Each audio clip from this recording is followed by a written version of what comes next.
Okay, topic number 1 po tayo. Papaano nga ba mag-request ng barcode para sa exit visa? Bakit kailangan natin mag-request ng barcode para sa exit visa? Para saan ba to? Kung ikaw ay hindi binigyan ng exit visa ni amo or nagsara yung company mo, expired ang ikama mo, wala kang ikama, kung gusto nang umuwi, pumunta ka po ng Polo para makapag-request ka po ng barcode para po sa exit visa. Paano po ang proseso? Kung ikaw ay isang household worker, pumunta ka po sa second floor. Kung ikaw naman na isang skilled worker, pumunta po sa third floor. Dumaan po sa receptionist, humingi po ng form request for exit visa, sagutan po lahat yung nasa papel. After po nun, bigay po ang form sa receptionist tapos ituturo niya po kung anong room po kayo pupunta. Pag nakapasok na po kayo sa room ng inyong case officer, meron po siyang katanungan na dapat nyo pong sagutin. Ang pag-request po ng barcode for exit visa ay umaabot po ng 3 hanggang 4 na buwan po. Depende po sa inyong kaso. Pinakamabilis po ay 1 buwan. Pag lumabas na po ang inyong barcode, ipapatawag po kayo ng inyong case officer. Then mag-aantay lamang po kayo ng 1 week para lumabas po yung exit visa ninyo. Kung hawak mo po ang inyong passport at saka ikama, mas mabilis po ang proseso. Alala ko lamang po sa mga nag-request po ng barcode for exit visa, pag once po na lumabas ang inyong exit visa, kailangan nyo na pong magpabook ng plane ticket. Karagdagang kaalaman po para sa lahat ng mga OFW, lalong-lalo na po sa mga baguhan dito sa Saudi Arabia. At saka yung mga nasa Pilipinas po at papunta po kayo ng Saudi Arabia, kailangan nyo po itong malaman, lalong-lalo na po sa mga skilled worker. Yung mga household worker, hindi naman ito ginagawa ng kanilang mga amo. Bihira lang, lalo na pag mabait ang inyong amo. Heto po ay napakahalaga bilang isang manggagawang Pilipino po dito po sa Saudi Arabia. Hindi naman to ni-require na i-download mo, pero para sa akin, napakahalaga po ito kasi dito mo makikita kung nahurog ka, lahat ng mga violations mo, isyuhan ka ng visa. Ito po yung tinatawag na AppShare apps. Ano ba itong AppShare apps? Ang AppShare applications po ay allow lamang po ito sa mga residente po dito po sa Saudi Arabia. Kasi dito mo po malalaman ang update na ninyong passport, lalo na pag nag-renew ka dito sa Saudi Arabia, kailangan natin itong update sa ating AppShare. At saka dito mo po malalaman kung meron ka pang violations, lalong-lalo na pag ikaw ay isang driver. Ano nga ba mag-register ng AppShare applications? Yung picture na po yan, yung pinapakita ko po sa inyo, matatagpuan po yan sa Bellagio Mall, first floor po. Pag pumunta po kayo doon at i-open po nyo ang inyong AppShare, kailangan po, meron na po kayong nabiling SIM card at kailangan po ng ikama number. Paalala ko lamang po sa mga baguhan, wag nyo pong ipahiram ang inyong ikama number. Napakahalaga po dito yan sa Saudi Arabia. End of service benefits. Dito tayo madalas ma-disappoint kasi may mga employer na hindi talaga nagbibigay ng end of service benefits, lalong-lalo na sa mga household worker. Unahin muna natin ang mga household worker. Ayon sa Human of Resources, Social and Development, pag ang isang kasambahay nagtrabaho sa iisang amo sa loob ng 4 na taon, meron siyang matatanggap na end of service benefits katumbas na 1 buwan na sahod bago ito umuwi sa Pilipinas. Pero pag si kasambahay ay natapos lamang ang kontrata niya ng 2 taon at uuwi ito ng Pilipinas, wala siyang end of service benefits. Meron lamang siyang free plane ticket pauwi ng Pilipinas. At kung sila naman po ay magbabakasyon pag natapos ang kanilang 2 taong kontrata, wala din po silang matatanggap na vacation pay. Ang vacation pay po ay depende po sa inyong employer. Para naman po sa mga skilled worker. Sa skilled worker po, nakalagay na po sa kanilang mga kontrata. Meron po silang tinatawag na annual leave. Every year, meron silang vacation na 21 days. So pag natapos po ang kontrata nila na 2 years, 42 days vacation pay ang babayaran ng kanilang employer plus end of service benefits po. Kaya mas malaki po ang matatanggap ng mga skilled worker kumpara po sa mga household worker. Kung magbabakasyon naman si skilled worker, hindi niya makukuha ang kanyang end of service benefits. Ang ibibigay lamang ni employer ay yung vacation pay. Makukuha lamang ang end of service benefits kung natapos ang kontrata at aalis sa iyong company. Katanungan number 7. Expired ang ikama? Walang ikama? Matatakot ka ba? Or ano ang dapat gawin? Unahin muna natin ang expired ang ikama. Heto po ay para sa mga skilled worker. Kung expired na po ang ikama mo ng ilang buwan, maghanap ka na po ng ibang employer na magkakapil po sa inyo. Kahit hindi po natapos ang iyong kontrata, pwede na pa ko yung lumipat. Kasi po, pinaka-importante po yung sponsorship or yung magkakapil po sa inyo kaysa dun sa kontrata or kiwa na binibigay nila. Dahil po ngayon, kahit hindi mo na-approve ang iyong kiwa, ay meron ng kontrata or binibigay ng employer, which is hindi po yung tama. Pero choice nyo po yun kung gusto nyo magpalit ng company or hindi po. Pag expired ng ikama, obligasyon po yan ng inyong employer. Para naman sa mga walang ikama, wag pong matakot kung walang ikama. Kasi nung umalis po kayo sa Pilipinas, meron po kayong tinatawag na employer. Obligasyon po kayo ng employer. Pwede po kayo mag-file ng case doon po sa Ministry of Labor o sa ating polo po. Kaya sa lahat ng aking mga kababayan na expired ng ikama, walang ikama, wala po dapat kayong ikatakot. Lalong-lalo na pag galing po kayo ng Pilipinas. Kailangan lang po natin ng konting pagtitiis at mahabang pasensya. Pero pag ikaw po ay nag-transfer sa ibang company, siguraduhin po natin na inyong ikama or sponsorship po ay nakakapil na po sa inyong lilipatan para hindi po kayo mahurog ng inyong dating employer. Para sa karagdagang katanungan po, pwede po kayong pumunta sa ating MWO or polo po para makausap nyo pong formal ang ating mga well officer po. Maraming salamat. Just sharing lamang po sa mga OFW na katulad ko or yung gusto na pong mag for good sa Pilipinas. Kung halimbawa po natapos ang iyong kontrata na wala ka naman pong reklamo sa iyong amo or hindi ka po nag-complain, wala ka pong makukuhang cash assistance po or yung tinatawag na balik Pinas, balik hanap buhay. So dahil active po ang aking OWA membership, inalok po ako ng ibang program tulad po ng business loan. Ito po ay may collateral.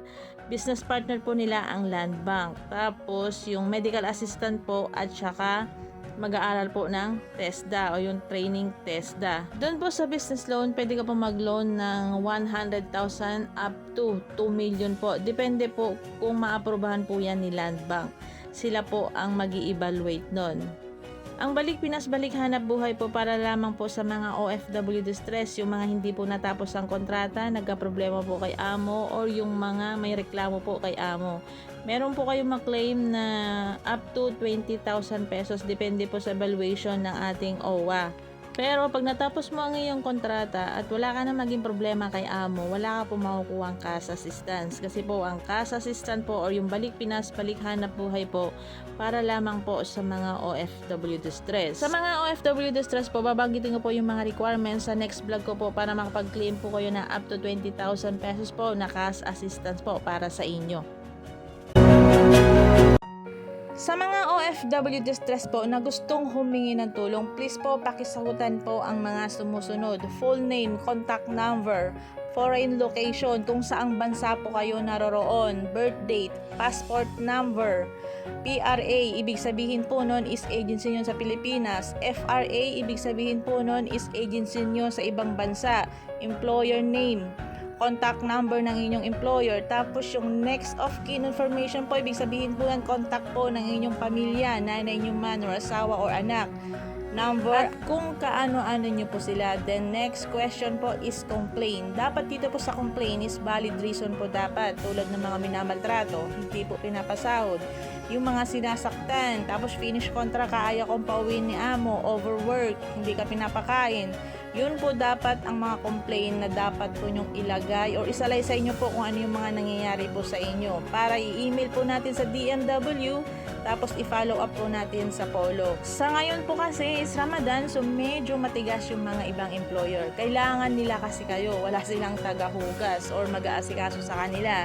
So once na lumapit po kayo sa mga advocate, imo-monitor po namin kayo hanggang makauwi po kayo ng Pilipinas. Paalala ko lamang po sa lahat ng mga humihingi ng tulong, kailangan po namin ang inyong copy ng inyong mga dokumento.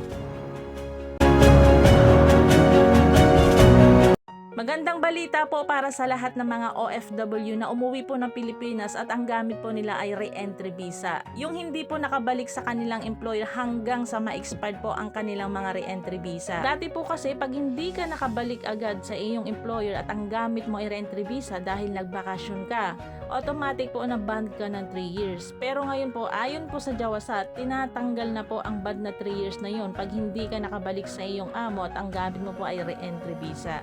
Sa lahat po ng mga nagtatanong, yung umuwi na po ng Pilipinas at ang gamit po ay re-entry visa, heto na po ang inyong mga kasagutan.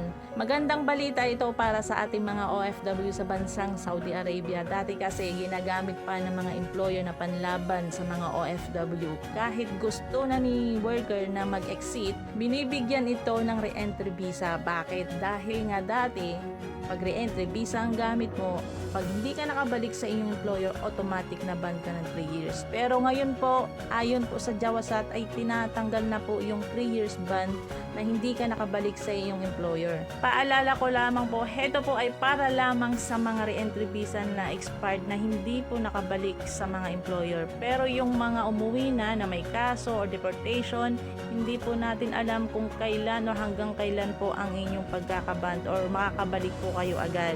Ako nga po pala ang inyong lingkod, Juency Fernandez po, isang OFW advocate. Katanungan number 7, expired ang ikama, walang ikama, matatakot ka ba? Or ano ang dapat gawin?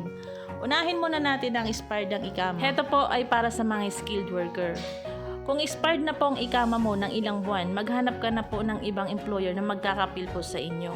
Kahit hindi po natapos ang iyong kontrata, pwede na pa ko yung lumipat. Kasi po, pinaka-importante po yung sponsorship or yung magkakapil po sa inyo kaysa dun sa kontrata or kiwa na binibigay nila. Dahil po ngayon, kahit hindi mo na-approve ang iyong kiwa, ay meron ng kontrata or binibigay ng employer which is hindi po yung tama. Pero choice nyo po yun kung gusto nyo magpalit ng company or hindi po. Pag expired ang ikama, obligasyon po yan ng inyong employer. Para naman sa mga walang ikama, wag pong matakot kung walang ikama. Kasi nung umalis po kayo sa Pilipinas, meron po kayong tinatawag na employer. Obligasyon po kayo ng employer. Pwede po kayo mag-file ng case doon po sa Ministry of Labor o sa ating polo po. Kaya sa lahat ng aking mga kababayan na expired ng ikama, walang ikama, wala po dapat kayong ikatakot. Lalong-lalo na pag galing po kayo ng Pilipinas. Kailangan lang po natin ng konting pagtitiis at mahabang pasensya. Pero pag ikaw po ay nag-transfer sa ibang company, siguraduhin po natin na inyong ikama or sponsorship po ay nakakapil na po sa inyong lilipatan para hindi po kayo mahurog ng inyong dating employer. Para sa karagdagang katanungan po, pwede po kayong pumunta sa ating MWO or Polo po para makausap nyo pong formal ang ating mga well officer po. Maraming salamat.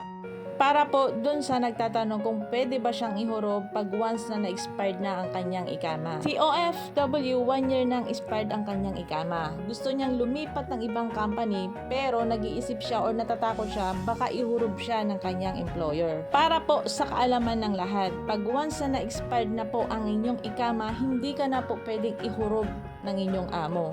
Kung gusto mo naman pong lumipat ng ibang company, pwede naman po. Ganito po ang gawin mo. Pag once na na-expired na ang inyong ikama, maghanap ka ng magandang company. Pero, bago ka lumipat, kailangan yung sponsorship mo po ay napalitan na sa bago mong company para wala nang habol ang dati mong employer.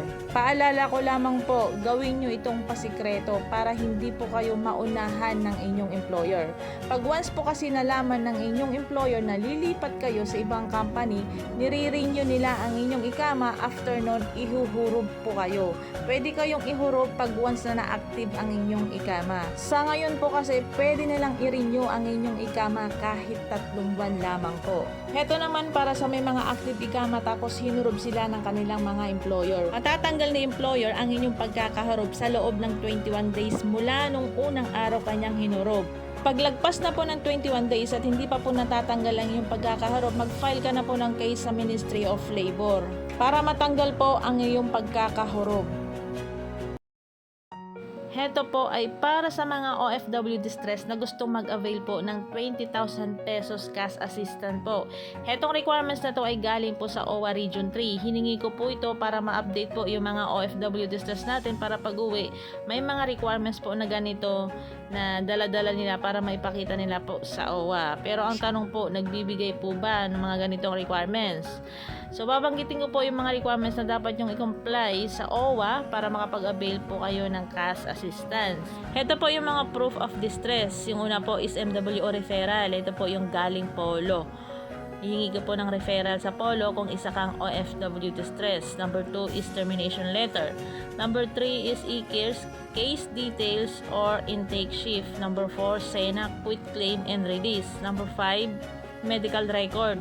Kadalasan naman sa mga OFW is madalas magkasakit. So, kailangan pag nagpa-check up kayo or na-hospital, pina-hospital kayo ni amo, kunin nyo po ang inyong mga medical record.